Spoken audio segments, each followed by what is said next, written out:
want to do now is just take us into some of our message for tonight. Because what we've been doing this entire month is we've been focusing on the parables of Jesus. Now, if you're not familiar with that word, that's totally okay. I wasn't at first either, but parables are really these analogies, these teachings that Jesus gave us, that he gave thousands of years ago that still hold so much weight, so much importance for us today. And you'll see the parable we're actually going to be looking at, and it's kind of different. I don't really get to have any things I can surprise you with. You have all the sermon notes right there in front of you. But what we're going to be looking at is the parable of the three servants. And we're going to be just understanding, what does this mean for our lives?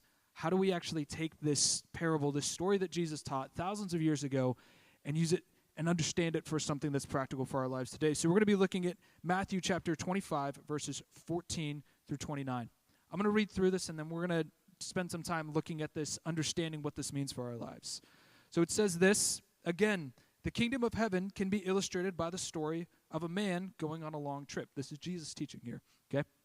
It says he called together his servants and entrusted his money to them while he was gone. He gave 5 bags of silver to one, 2 bags of silver to another, and 1 bag of silver to the last, dividing it in proportion to their abilities. He then left on his trip.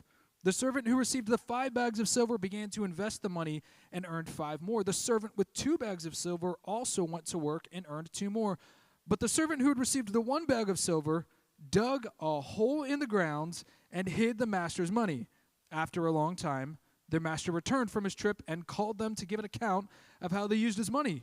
The servant to whom he had trusted the 5 bags of silver came forward with 5 more and said, "Master, you gave me 5 bags of silver to invest, and I've earned 5 more. The master was full of praise.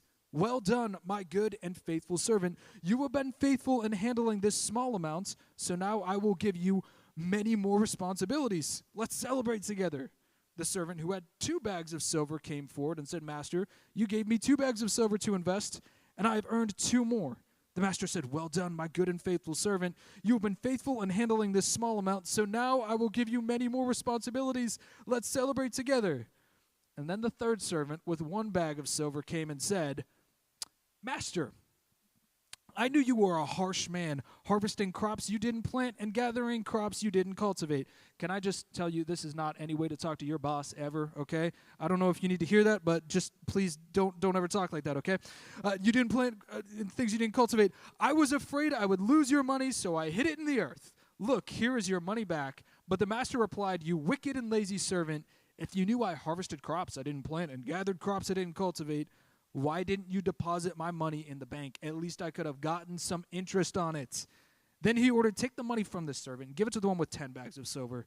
To those who use well what they are given, even more will be given, and they will have an abundance. But from those who do nothing, even what little they have will be taken away."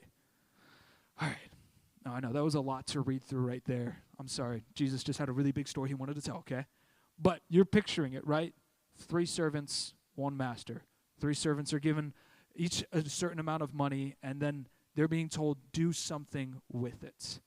Now, if you're like me, whenever I read a story like this, there's some initial responses that I have, almost this like internal gut reaction to things. And if I can just be honest, I read through a parable like that, and I don't feel good about myself. Because I'm immediately thinking, okay, we get it. Jesus is the master. Which servant am I? And if I'm being honest, I probably don't feel like I've done much like the ones who have multiplied. I feel like for the most part, I feel like I'm probably the guy that dug something and put it in the ground, okay? Because I think for all of us, we can so easily evaluate a lot of our life based off of our performance. And not just how we do, but how much we've achieved in life, how much we've multiplied, how much we've been able to do. And sometimes, I know other cities maybe aren't like this, but New York City, I think a little bit more so than any other city, we have an achievement complex, okay? And hear me, I am not here to, if anything, this message is more for me than for you. So please just listen to what I'm going to say to myself here, okay? Because a lot of us get into positions where we just want so much to be able to achieve, to be able to do something, and whenever we hear messages like this, we're not really encouraged. Instead, what we feel is a lot of pressure, as if the only way to please Jesus is you have to achieve. Otherwise, Jesus is going to look at you one day, and he's going to say to you, "I'm disappointed. I'm mad. I'm frustrated. Why did I even give you this?" if you didn't do something big and grand and amazing and turned it into a business and then got it monetized and then you got an LLC for it and then you did no. That's what we put on it so much of the time. And to even think about it, if you were to make it every single decision something so important that you said to yourself, I know this was good, I know this was amazing, and I'm evaluating everything to make sure that I do it right and correct, and did I get the most value out of it? I've got some very close friends who that is very much how they live their lives. And it wasn't until recently that they started to take some steps where they started to realize this isn't just something that is somebody being intentional. Sometimes we overcorrect this to a level where now we've entered into obsessive compulsion disorder. I'm obsessively looking at every decision, wondering, did I do it right? I don't know if you've ever had these moments before where you're saying, I don't know if I can do this or do that without getting God's advice, or I got to pray before every decision. This was not the pressure that you were meant to live with. This wasn't the way God designed you to live. This wasn't in any way what he wanted you to have to be in, where you're constantly living in fear, wondering, am I doing enough? Have I done enough? Am I just disappointing God? Can I just tell you, this was never the way life was meant to be. And I know this because when God first created everything, he created it with a sense of ease. And I mean this, he created humanity, and then the first command given to humanity was be fruitful and multiply. You know exactly what's done in this parable. This idea that work for us, the purpose that God puts on our life, the dreams that God's given us are not meant to be given to us with pressure, but with an ease of opportunity. I don't know about you, but that's not how I understand the world. That's not how I look at it. I have to fight. Because if I don't walk into it with immense amount of pressure of the importance, significance, everything, somebody else is going to take it. Somebody else is going to do it. If I don't fight and what if that's not the way it was? Because what happens is whenever sin entered the world, when humanity decided they wanted to step outside of the relationship with God, what we see is that one of the things that sin damaged pretty heavily was work, purpose, the things you and I are given in which God entrusts us and we're supposed to do. And so now we live with pressure on our lives. And Jesus, in this parable, is not just coming to say, hey, I want to add to the pressure and tell you, you better do good in life, or else at some point I'm going to judge you and I'm going to tell you, you didn't do enough and I'm disappointed in you. No, Jesus at the beginning of this parable talks about something very important, that if we miss the whole thing. He says that he wants to tell us again about the kingdom of heaven, about the authority that he is establishing again, the rule, the everything that he is resetting the system that sin damaged to a spot where now we get to step back into it with ease. So now I don't have to live under pressure. I get to live under the opportunity. I know I've said this a few times, but I want you to understand this and hear this. You might need to say this to yourself a few times, that we don't live with the pressure to multiply. We live with the opportunity to multiply. You don't have to live with the pressure and say, but I've got to do this, and I've got to achieve, and I've got to... No. When we start following Jesus, it doesn't mean it's going to be easy, but it means I don't have to live with all this pressure of, look at what I have to do. I get to step into this because with Jesus, there's an opportunity in front of me. And what I want to do is just break down a little bit more of this parable, because I know me saying that, there's a party that's like, I want to believe it, but I don't. That sounds really nice, Colin. That sounds like a really good thing that you could knit on a pillow. That's really great. But how does that actually work out? How do I genuinely take that and have that be something that transforms my life? I want to give you just a few ideas, because if I can just speak to you with a little bit of encouragement for a moment, I think that some of us are so easily like that third servant, where we've taken what God's given us and we've buried it and we've put it in the ground.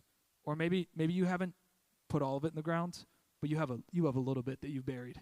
A few things where you've said, it's probably not that important. I don't want to mess this up. I'm not going to touch it.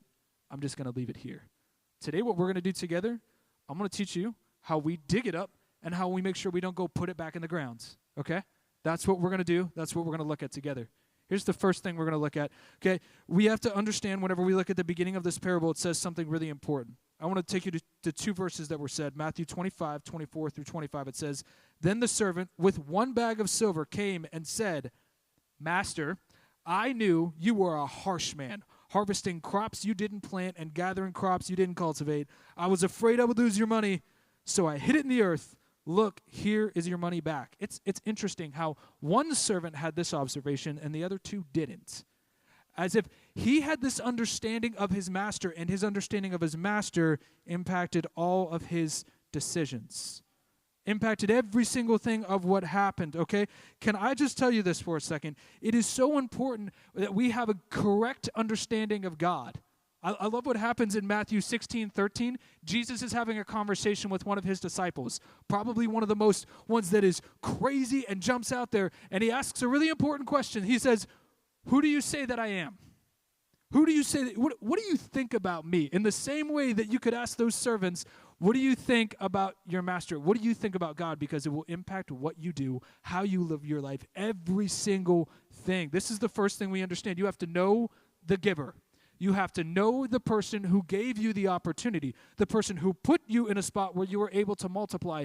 Because when you don't know the person, you start doing some really weird things. Can I ask you, with your relationship with God, what does it actually look like? Let me give this a little bit more specificity. Is God an angry manager who only does performance reviews with you every Sunday? Is that what it feels like? When you walk into any type of a church environment, you feel like, okay, this is going to be about like 10 minutes of working through some guilt and shame before I finally feel like I can pray, before I can finally gain God's acceptance, because God must be so upset and angry with me. Is it maybe that he's the teacher or judge demanding perfection out of you, even though you know you don't have the capacity to be perfect? Is he the dad who, no matter how much you tried, was never present to protect you or affirm you and say what was needed to be said to you? I'm proud of you. Listen, I want to be very sensitive. I know it's Father's Day, and on a day like this, there's a range of emotions. Let me say this, whether you are a dad or whether you aren't, we all had dads, okay? We're all in the same place in life. We've all had fathers. But what is so important is that we understand the reality of what our relationships with our fathers have given us. And here's what I mean by this in a good and a bad way, okay? Is if you had a really good relationship with your dad, it's probably really easy for you to be able to see and understand God. And if you had a really bad relationship with God, it probably makes it very difficult for you to be able to see him. The reason why is this, and why even we put such a high emphasis but don't really teach why, is because often our parents, both our father and our mother, are our introduction to God.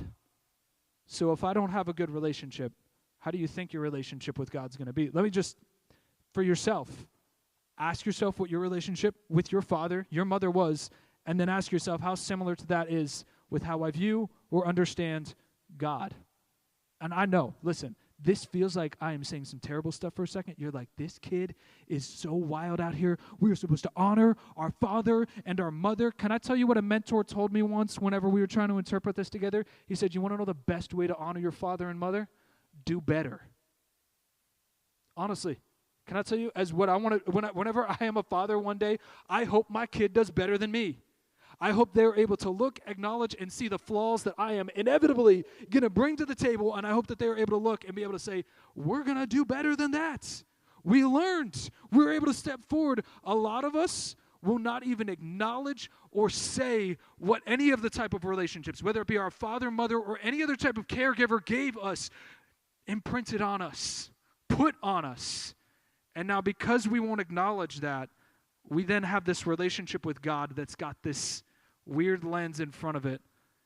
And if I am unwilling to be able to say, I love my father, I love the relationship that I had, I love this, but if I am unable to recognize the flaws, I put myself in danger of being like that third servant. God might give me something important, but because I don't have a good understanding of the giver, I then do something that I was never meant to do, intended to do, supposed to do. I end up taking what God gives and I bury it in the ground because I have no idea how to actually step into this practically. I need you to understand he is such a good God, a good Father. And in this moment, I know that it sounds a little bit uncomfortable. What I'm trying to do is shed some light on what the relationship looks like between you and God, because that same relationship is what led this servant to all of a sudden do something that was absolutely crazy. How is it that these servants, number one and number two, had this good understanding of the master, and then this third one lived in such a wild place to be able to say, I knew you were cruel, I knew you were harsh, I knew you were entitled, I knew you were, and these other servants, I have a feeling they would probably say something different. I have a feeling they would say, you were so giving, you were so trusting, you believed in us that you would give us something. I have a feeling they had a good and a more correct version of their God. So for a moment, can I tell you about your God? Because I realize this might not have been any of the things that you've heard, but I need you to tell you, your God is one with a plan for your life. He's a God who's patient for you. He's a God who's gentle. He's a God that is proud to call you his son and daughter. He's a God who doesn't give up on you when you fail. He's a God who has gifted you in some specific ways. He's a God who wants a personal relationship with you. He's a God who wants you free.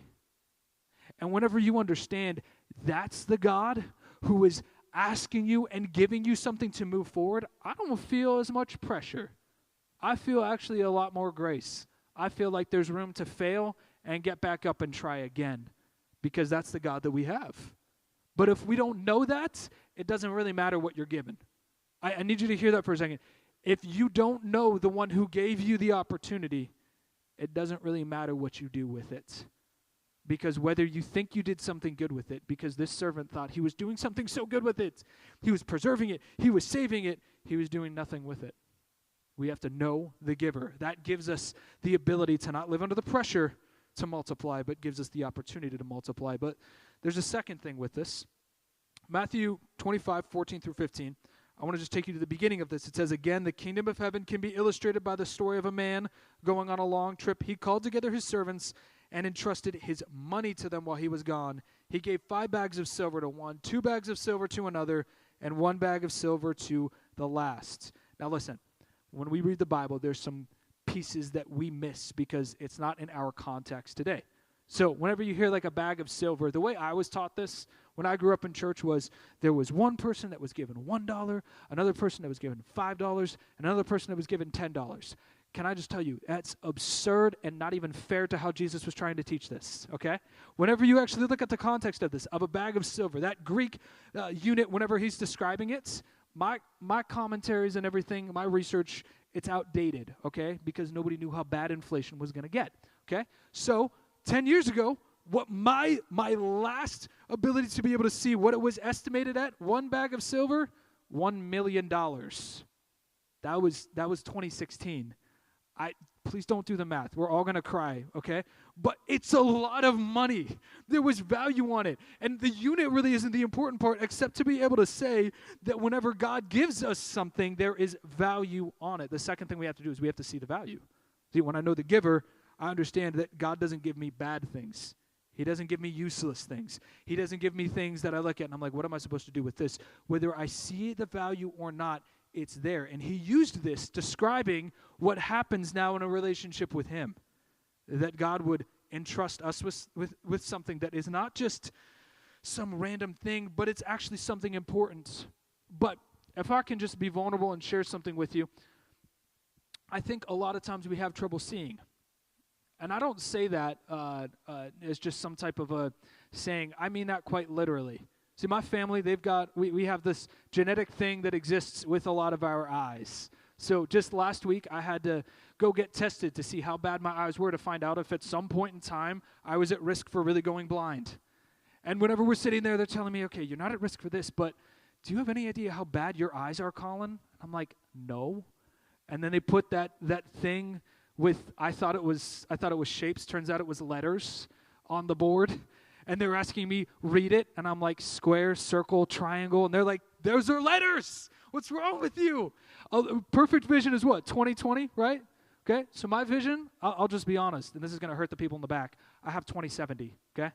Which means this, only you guys up here I can really see. Everybody else, I don't know if you're mad or sad or anything else, and I'm not telling you to sit towards the back. I'm just telling you, like, hey, I'm sure you look beautiful. I just can't see it, okay?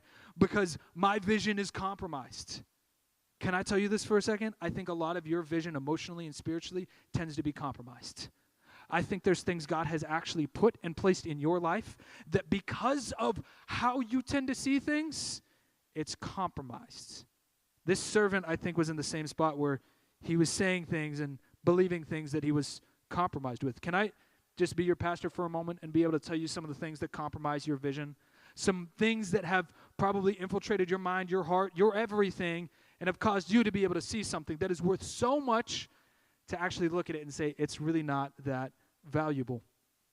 I believe that there's some of us that unless we can see it turning into some type of a business that can give us money, we don't see it as being valuable at all. There's gifts that God's given you, and here's the deal. It might not be something that ever gives you a cent. That doesn't mean it's worthless. Just because you don't have a degree in it, just because you're not going to be able to be famous for it, doesn't mean it's worthless. Honestly, a lot of us have such an achievement mindset on it of, in order to multiply it, I need to have 1,000 people that look at me and tell me that it's great and amazing. No, I'm sorry. That is something that we have imposed onto a lot of gifting and not something God ever meant for us to have to carry.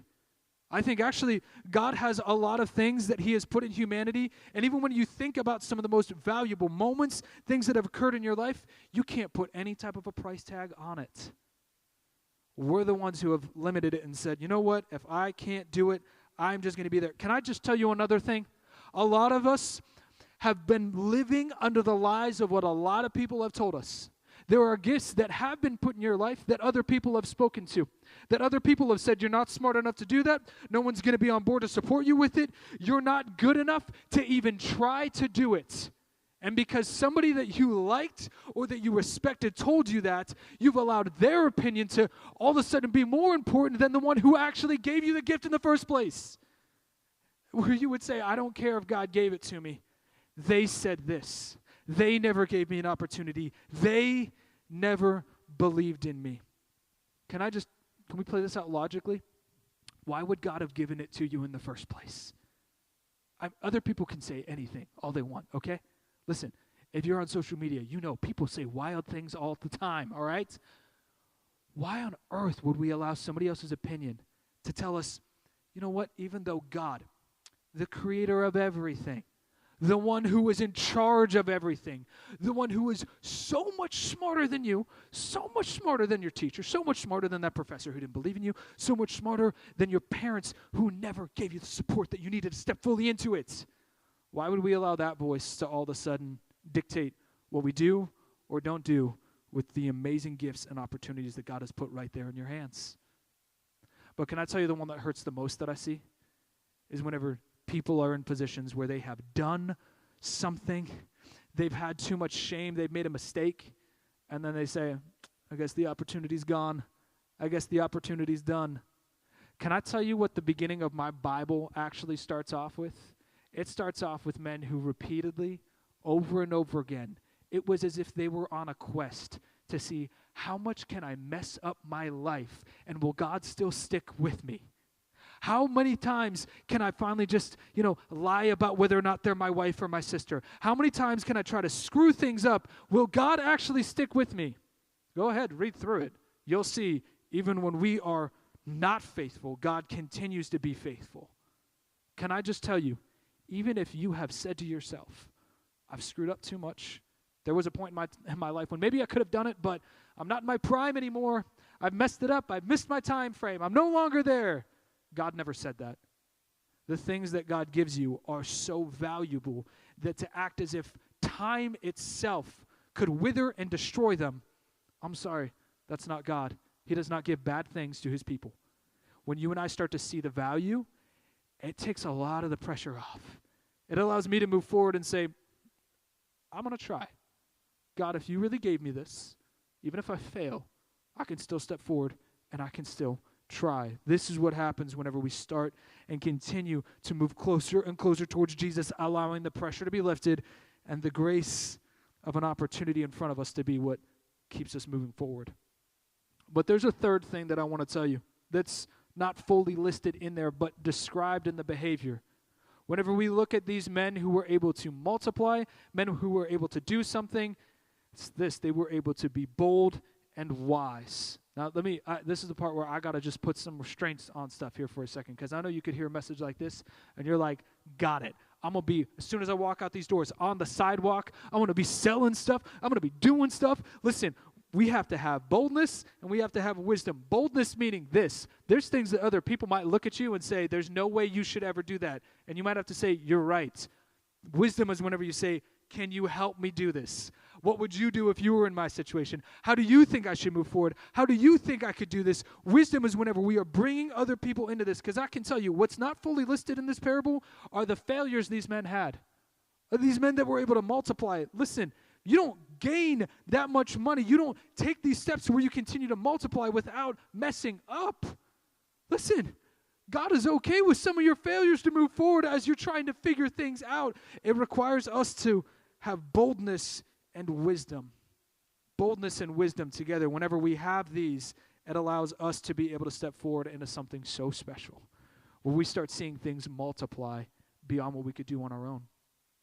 I want to just finish by sharing a story that, I don't know if your family's like this, but my family has all these really random lore family stories that kind of just get alluded to all of a sudden. I'm like, whoa, what was that? And one of the ones that happened was when I first moved out here to New York City, my grandfather had told me, he's like, oh yeah, your great-grandmother, her name's written somewhere in the book in Ellis Island. I'm like, you want to tell me anything more than that? Okay, these were some of the first people that came here to this country. So I want to just conclude by telling you a story of somebody who decided to really be bold, decided to take the chance to be able to say, I'm going to multiply what you gave me. Her name was Carrie Archer. She had come here as a young girl, and over her time living here, it wasn't until she was 34 years old that she finally decided, after wandering into some type of a church service kind of like this, that she wanted to start following Jesus. It was years after this point of a lot of heartache, of outliving 2 husbands, having 12 children, that she was sitting in a service where she was hearing about how God wanted to use people in all capacities all over the world, despite what anybody else thought. So at the end of the service, whenever they asked, hey, who wants to be obedient? Who wants to take a decision forward to follow Jesus? My great-great-great-grandmother stood up in front of everybody and marched down to the front of the room to be able to say, God, I want to be somebody that's used. And it was one of these churches where as she's walking down the front, every single person, as you can imagine, is looking at her going, her? Are you kidding me? What is she going to do? Come on, like, Carrie, sit down. Like, you're ridiculous. There's nothing that's going to happen. And Carrie, at 34 years old, started to take these steps of saying, I don't even know what to do next, but I know I just need to do something. Around this time, where she had come from in Italy, she had learned that a lot of the damage from World War II had basically just destroyed a lot of her own village. And so she's thinking and wondering, what on earth could I do to be able to help people? So she started to bake things and sell them, and then would buy just these small little copies of the book of John, just a small part of the Bible, and would send them back to her village. And it was just this thing where she kept saying, I feel like I got to do more. I feel like I got to step up. And then on August 21st, 1948, she took her first missions trip to Italy to be able to go to help to rebuild, to be able to say, okay, what is it that I can do to be able to do this? She's 56 years old, and at that point in time saying, there's just too much purpose on my life. I just can't stop this thing on the inside of me, and if I don't do it, I'm just going to bury it and dig in the ground. So she left, and most mission trips, if I can be honest, my longest one was 2 weeks. She left August 21st, 1948. She didn't come back until March 30th, 1949. That whole time frame she had spent in Italy, being able to help share the gospel with people that were completely depressed, looking as their homes are destroyed, saying, what do we do now? And being able to say, there's actually someone who heals and restores and redeems everything. His name's Jesus. She comes back, and for whatever reason, that just wasn't the end. She had 3 more missionary journeys that were ahead of her. Her last one was one that she finally, catch this, was finally able to take a plane over to Italy. This was a boat ride over there, people. I don't even want to know how uncomfortable that was, how long that trip was. But finally, on her last trip, she finally did this. Being 77 years old, the last trip, she didn't come back for 5 years until 1969. This was such a long trip, such a long thing that she was doing, where in her life she kept saying over and over and over again, I've got to keep doing more. God's put something in my life. At 86 years old at that point, she had really lost most of her vision. The only thing she could really do was pray, be able to share the stories of what God had done with her kids, with her grandkids, and she kept saying the same thing over and over and over again. It's a mantra over the past couple years we started to say in our family, and it was this: live for Jesus, nothing else matters. Live for Jesus, nothing else matters. Take the opportunities that in your life, multiply them for Jesus, because when you get to that age, when you get to 86, when you get towards that point in your life, whenever you're looking and you're saying, I don't know if I can do anything else, I don't know if there's anything else ahead of me, there's a point whenever we're able to look and we're able to say, outside of the pressure that I need to go do something, because if you're hearing this message, like you just got to go do something, no. The message is this: because of Jesus, there is an opportunity that is laid right in front of us. An opportunity of something that He has put in your hands so valuable, something that He wants to see you carry with boldness and wisdom forward. Because I can tell you this, if it weren't for this old Italian woman, my great-great-grandmother, being bold enough to say, I don't care how old I am, I don't care about all these things, I don't care what everybody else is saying, I'm going to live for Jesus. I'm going to allow all of the pressure to be taken off, and I'm going to step into the opportunity that's right here in front of me. I'm going to do that. If she had not done that, I don't know that I stand here in front of you. I wonder what would happen in your life. I wonder what lives would be changed. I wonder what situations would be solved if we took the step to respond to the opportunity in front of us. I want you to just close your eyes for this moment. I really hope that even while I've been speaking, I know I say this a lot, but I hope that you weren't just hearing my voice. I hope that there's been random thoughts that you just can't push down and you're saying, yeah, I know that there's this thing, but let me give you all the reasons why. Let me give you one reason why you should, and His name is Jesus. Because even the opportunities in front of us, when they look like there's absolutely no way forward, this is the God that we serve. That even when it looked like it was complete failure, there was no reason, no possible way we should move forward, He did. I want to just ask you to be bold for a second, like my great-great-grandmother. If you know there's something in your life, in your heart, some gifting, some responsibility, a dream that God put in your life, and you know, I have been burying this, today I dig it up. I haven't been doing anything with it. Today's the day I take it, and I don't move forward with pressure. I move forward with peace and the opportunity. If that's you, would you just slip up your hand for me, just so that I know to be able to pray with you? Just so that I can be with you in this moment, so that we're able to take steps together. Come on, all of us together. I don't know where you're at right now in your life, but I want all of us together to pray this prayer. I want you to repeat after me. Say, Jesus, I'm choosing to dig up right now the gifting, the opportunity, the things you placed in my life. I am not going to put it in the ground any longer. Today I step into opportunity. Not because of pressure, not because of shame, but because of the grace that you've given me. Give me the strength to step forward today.